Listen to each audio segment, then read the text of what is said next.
নিজেকে রোগা আর সুন্দরী বানাতে গিয়ে চেহারার একই অবস্থা করে ফেলেছে জনপ্রিয় অভিনেতা সিয়ামের স্ত্রী অবন্তী। হ্যাঁ ভিউয়ার্স, গতকাল লাইভে এসে সিয়ামের স্ত্রীর এই রূপ প্রকাশ্যে এসেছে। প্রথম অবস্থায় দেখলেই যে কেউ ভয় পেয়ে যাবে।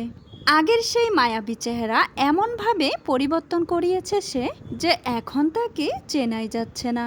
এমনিতেই অনেক আগে থেকেই কটাক্ষের শিকার হতো অবন্তী। সে নাকি দেখতে সুন্দর নয়, সুন্দর হ্যান্ডসাম সিয়ামের সাথে নাকি তাকে একদমই মানায় না। এমনকি মিডিয়ার সামনে আসলেও প্রকাশ্যে তাকে জিজ্ঞাসা করা হতো এই বিষয়টা নিয়ে সে কখনো মন খারাপ করে কিনা বা তার খারাপ লাগে কিনা। তার স্বামী দেখতে এত সুন্দর, সিনেমার হিরো, সব মেয়েরাই চায় তার স্বামীর সঙ্গে রোমান্স করতে, অথচ সে দেখতে সুন্দর নয়। এটা থেকে তার বিন্দুমাত্র খারাপ লাগা আছে? এরকম প্রশ্ন করতেই সিয়ামের বউ স্পষ্ট জানিয়ে দেয়, আমার স্বামী আমাকে অনেক ভালোবাসে, এটাই আমার জন্য যথেষ্ট। আমার আর কিছু প্রয়োজন নেই। ওকে আমি 100টা মেয়ের মধ্যে ছেড়ে দিলেও আমি নিশ্চিন্তে বাসায় বসে থাকতে পারি, কারণ আমি জানি ও কখনোই চিট করবে না। হ্যাঁ ভিউয়ার, এতটাই আত্মবিশ্বাস তার স্বামী সিয়ামের প্রতি। এমনকি সিয়াম আর অবন্তীর 15 থেকে 16 বছরের সংসারে সিয়ামও কিন্তু এত সুন্দরী মেয়েদের সঙ্গে অভিনয় করেও কখনো শোনা যায়নি সে তার বউকে ফেলে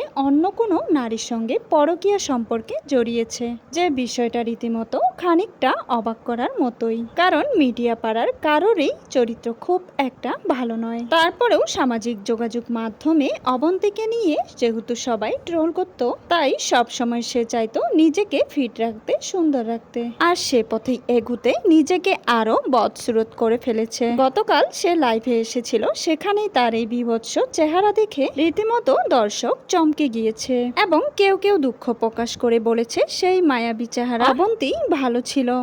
তো ভিউয়ার্স, অবন্তীর এই চেহারার জন্য দর্শকদের মাঝে এত ট্রোল, আপনাদের কি মতামত অবশ্যই কমেন্টে জানাতে ভুলবেন না।